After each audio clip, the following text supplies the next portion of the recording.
She made a young man cry while watching him lose his job, and she even smiled. For 10 years, a billionaire's wife spread fear everywhere she went. No one had the courage to stand up to her. No one even tried. Until the day a bankrupt waitress, with nothing left to lose, discovered this woman's darkest secret. This is the story of how a single person brought down a monster, not with money, not with influence, but with a single word. And when we reach the end, you will probably never look at powerful people the same way again. It sounds like a revenge story, but in truth, it is about something far stronger than that. Stay with me. In the heart of New York, there was a restaurant called Golden Rose. It was not just any restaurant. It was the kind of place where one dinner cost more than an entire month's salary for many people. Crystal chandeliers hung from the ceiling like frozen waterfalls. The cutlery was made of real silver. Even the air seemed expensive. In that world of luxury and whispers, one name made everyone tense. Helen Moore. She was married to Robert Moore, a billionaire and owner of a technology holding company that controlled half the market. His money raised buildings that touched the sky. But Helen had built something else, an empire of fear. Every Friday, exactly at 8 p.m., she arrived at the same corner table, always dressed as if she were walking a red carpet, always ready to destroy the life of anyone who dared to displease her. The staff trembled when they saw her walk in. They knew what she was capable of. There was the case of Julian, a young man saving money for college. He was fired on the spot because the sleeve of his uniform passed too close to her plate.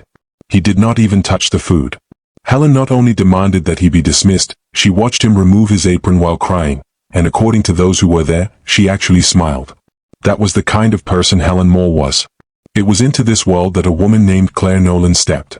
Claire was 32 years old, and 3 months earlier, her life had collapsed.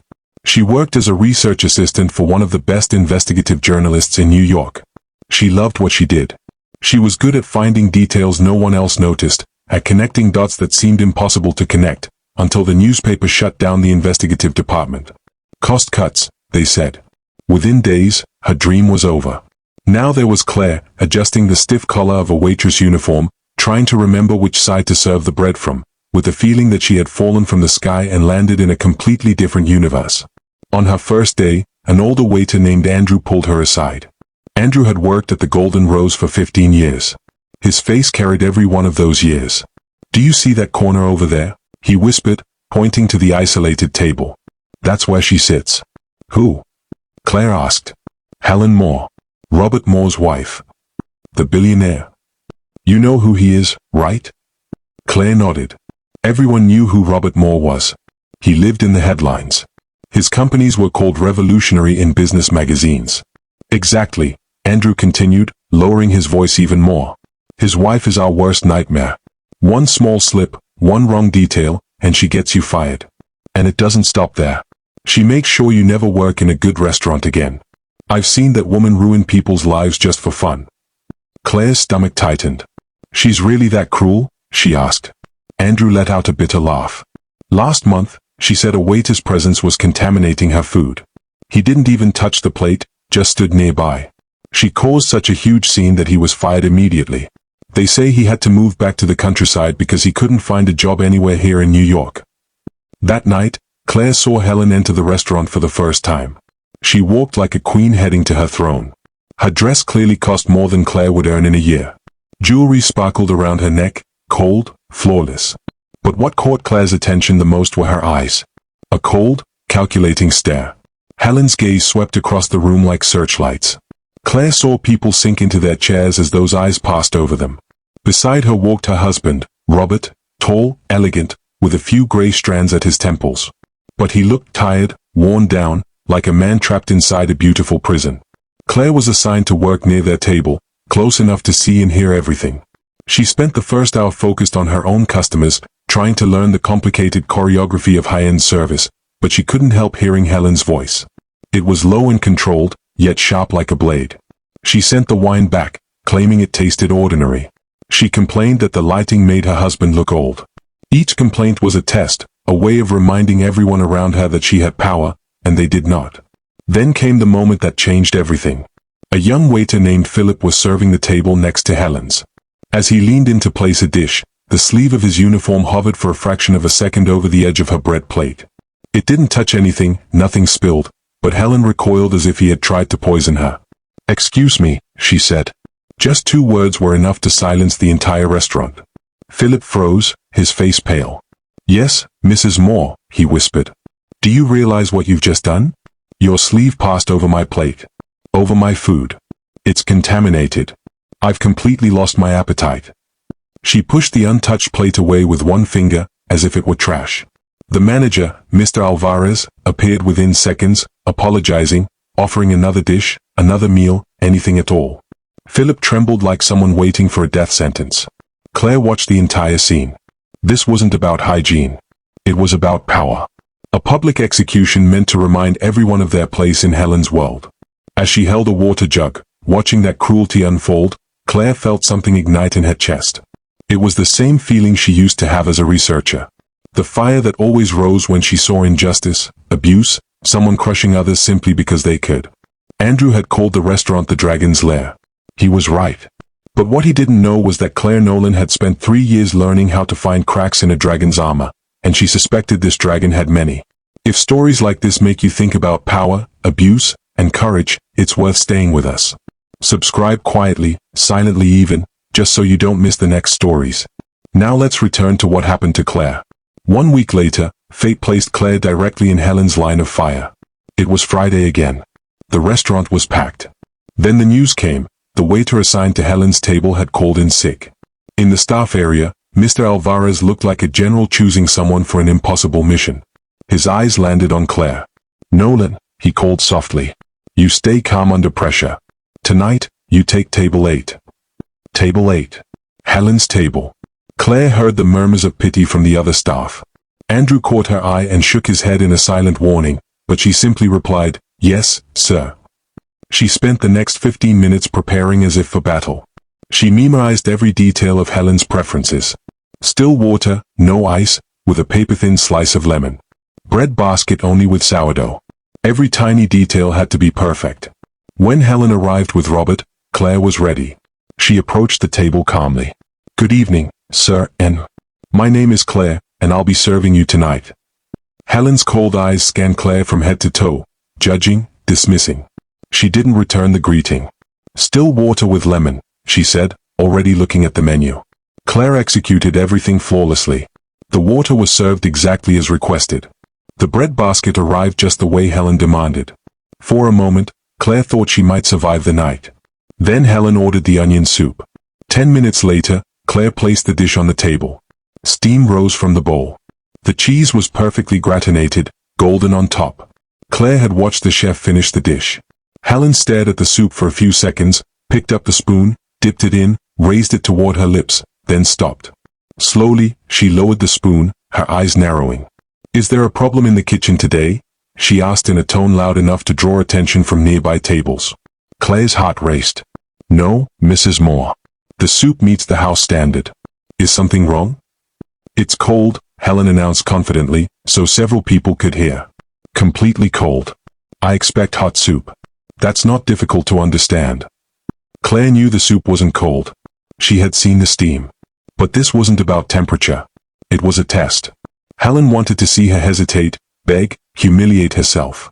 Instead, something shifted inside Claire. The investigator woke up. She began to observe.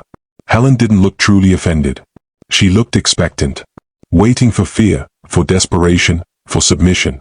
Claire decided not to give her that. "I apologize, Mrs. Moore," she replied in a firm, professional voice. "I'll bring you another soup, piping hot." She reached out to take the plate, but Helen placed her hand on the rim, her perfectly manicured nails tapping lightly against the porcelain. "That won't be necessary," she said coldly. "The moment is already ruined." She turned to her husband. "Do you see this, Robert? Even here, standards are completely collapsing." Robert sighed, staring at his glass. "It's just soup, Helen," he murmured. "It's never just soup, Robert," she snapped. "It's about standards, standards this waitress clearly doesn't understand." Her gaze snapped back to Claire, sharp as glass. "What is your name again?" "Claire, Claire," she repeated, as if the name tasted bad. "Well, Claire, I suggest you learn the difference between hot and cold if you want to keep working here for even one more day." The threat hung heavy in the air. Several people were watching the scene. It was the night's entertainment. Claire kept her eyes steady. She didn't look away, didn't show fear. I understand perfectly, Mrs. Moore. Thank you for the feedback. I will make sure the rest of the meal is impeccable. She picked up the bowl and walked back to the kitchen, feeling everyone's eyes on her back. In the kitchen, the chef, Rick, was already irritated. That soup was perfect, he grumbled. I checked the temperature myself. That woman is a monster. I know, Claire said quietly. But she isn't angry because of the soup. That night, Helen barely spoke directly to Claire, only cold gestures and sharp looks. But Claire noticed something. Helen was watching her with a new discomfort in her eyes. The target had not reacted the way people usually did. She hadn't cried. She hadn't begged. She hadn't apologized beyond what was necessary. And for someone addicted to control, that was unsettling. An old sentence from Claire's mentor returned to her mind. The cruelest people often live in the most fragile houses, built on lies. You just have to find the right crack. Claire decided to look for that crack. She started behind the scenes. Restaurants are like libraries of stories. And Golden Rose was full of stories about Helen. In the staff pantry, during breaks, between the smell of coffee and cleaning products, Claire heard everything. Remember when she said the sommelier insulted her for suggesting an Italian wine? One employee said. She claimed he was implying her taste was simple. No one understood what she meant. And that day she made the hostess change her lipstick in the middle of service, another added. She said the color was vulgar. The girl cried in the bathroom.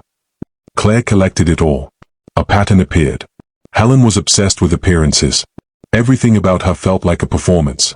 The refined, elegant woman, born into wealth. Any crack in that image made her explode. That said something crucial. She wasn't confident. She was afraid. On a calmer Tuesday, Claire leaned against the counter beside Andrew, who was drying glasses. You've been here the longest, Andrew, she said casually. What was she like when she first started coming here? Andrew thought for a moment. Different, he said. Or trying to be what she is now, but she couldn't quite pull it off. That was about 10 years ago, right after she married Robert. Would always see her watching other tables. Copying how people held their forks.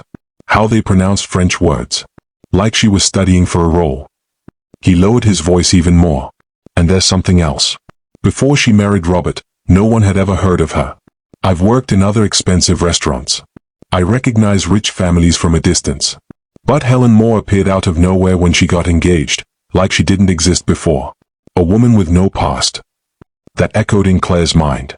That night, in her small apartment, she opened her laptop and began digging. She searched for Helen's supposed maiden name, Helen Parker, from a traditional family. That was the version repeated in magazines. The results were strange. There were women with that name, but none with a background that matched the billionaire's wife. No old family photos. Nothing in society pages. Nothing consistent. It felt like an invented name. So Claire searched old news about Helen and Robert's engagement. She found short pieces on major sites, magazines, society columns. They all said the same thing, a discreet romance, a private background, a passion for charity projects. Everything was too neat, too polished. Then she started looking through photos from charity events Robert attended before he met Helen. If Helen truly came from wealth, she should have appeared somewhere. Nothing. Claire changed her approach. She used a reverse image search tool and uploaded an official photo of Helen taken at a charity ball years earlier.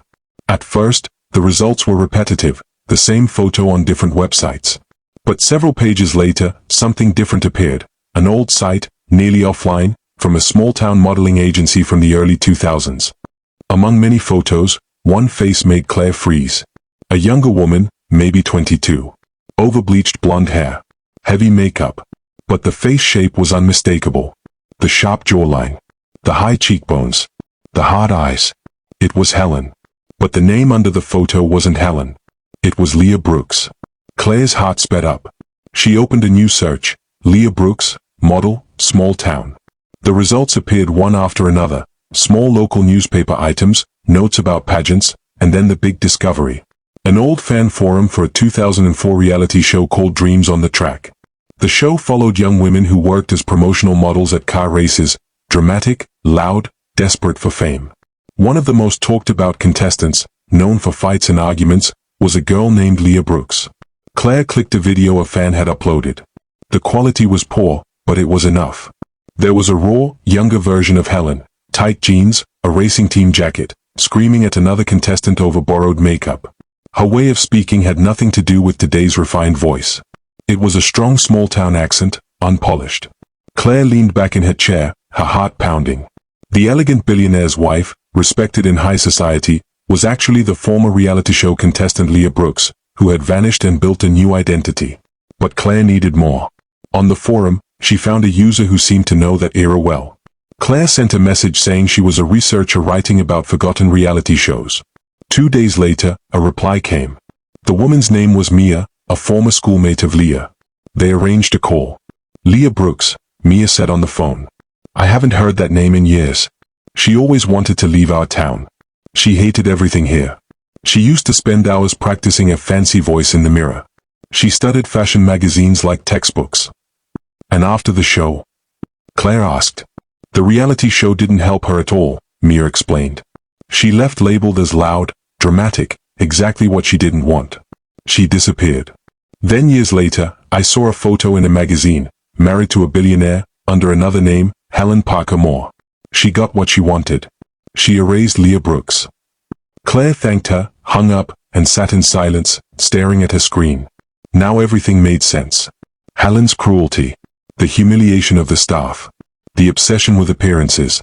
Every attack felt like an attempt to crush any reminder of the Leah from the past. Claire held Helen's biggest secret. The question was, what was she going to do with it? 3 weeks after the soup incident, Helen returned to Golden Rose. It was Friday. When she walked in, the mood shifted, but something was different. She was alone. Robert wasn't with her. And instead of her usual glamorous dress, she wore a severe black suit with hard lines. She looked like she had come to war. She didn't wait to be led to her table.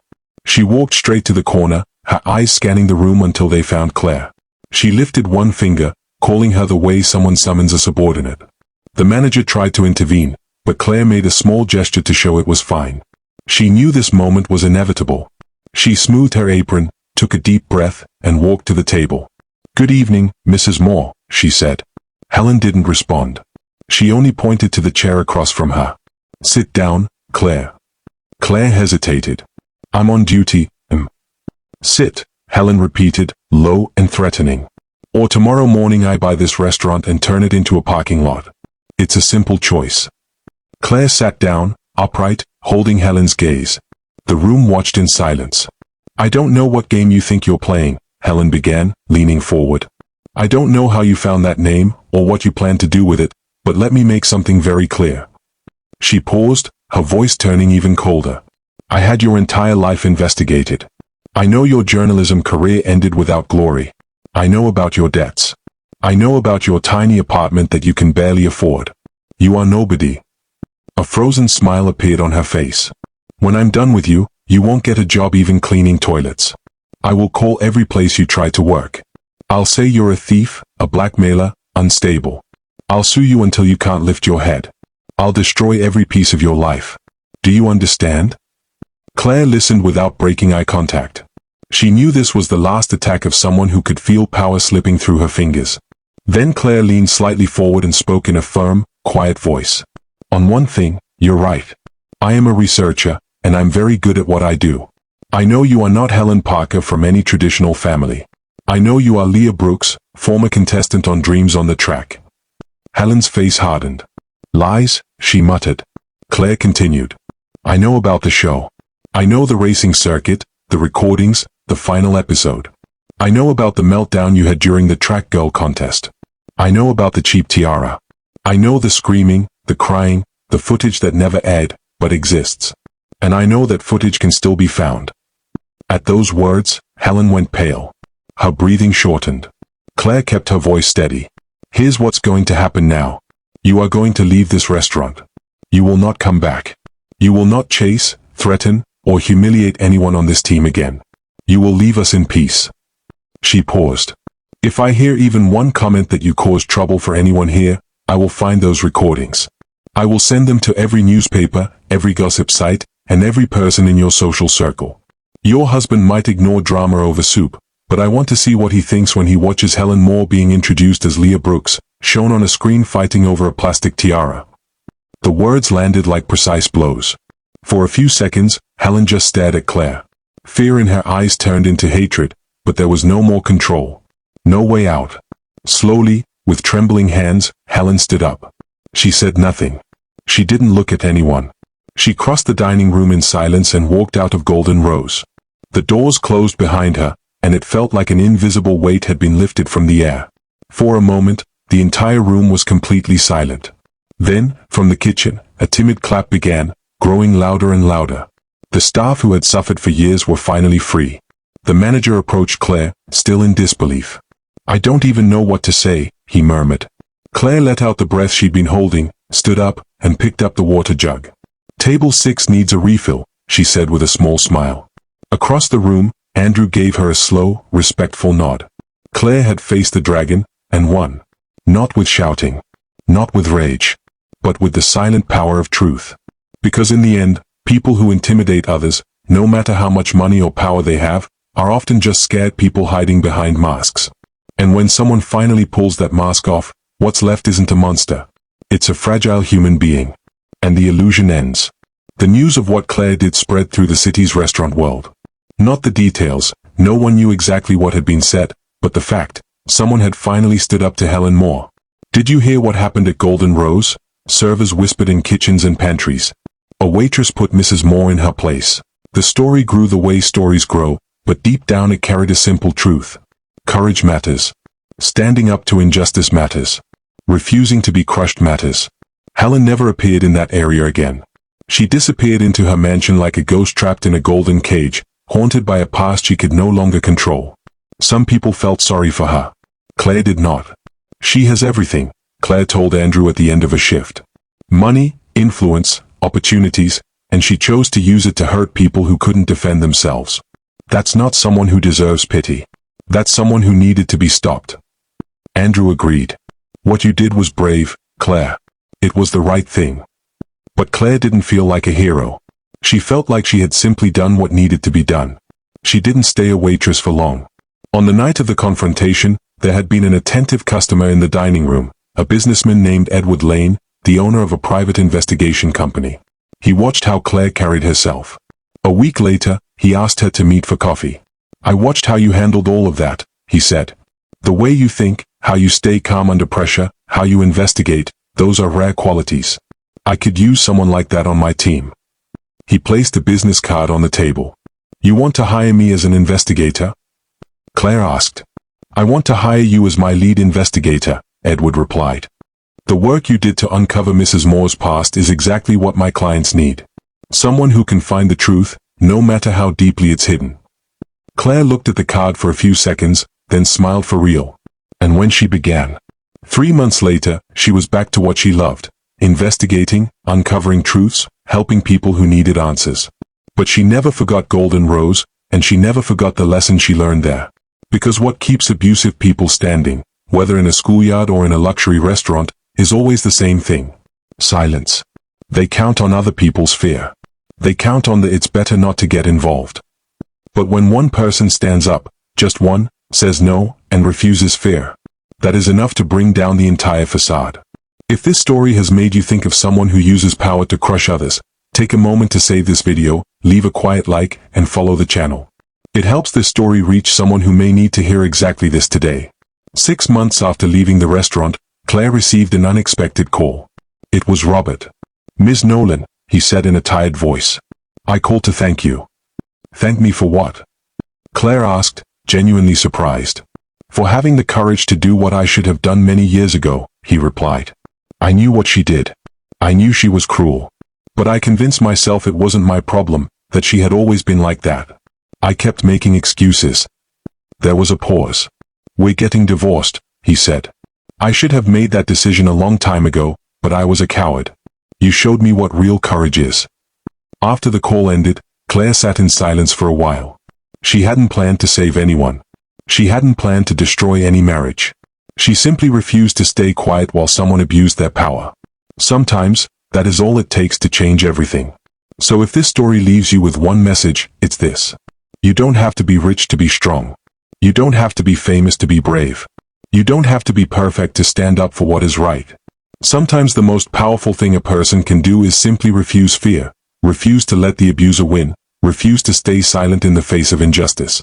Claire Nolan was just a waitress who had lost her dream job. She had no money, no connections, no protection. But she had something far more valuable: integrity, courage, and the deep certainty that cruelty should not be ignored. And that was enough. More than enough. Because in the end, many tyrants are just scared people hiding behind money, prestige, titles, and expensive clothes. Underneath it all, they are terrified that someone will discover who they really are. And when a single person chooses to look past the mask and speak the truth clearly, the castle of lies begins to crumble. Helen spent years building a perfect image, crushing anyone who threatened that illusion. But it was all resting on lies. And lies, no matter how expensive, always crack. The truth finds a way out. Sometimes, all it needs is someone willing to bring it into the light. That person can be anyone. It can be someone simple, invisible in the eyes of those who think they are big. One day, that person could be you. If this story touched your heart or reminded you of an unfair situation, leave your like, comment what city you're watching from, and share this with someone who needs courage today. And if you want more stories like this, subscribe calmly. Your support helps these messages travel farther.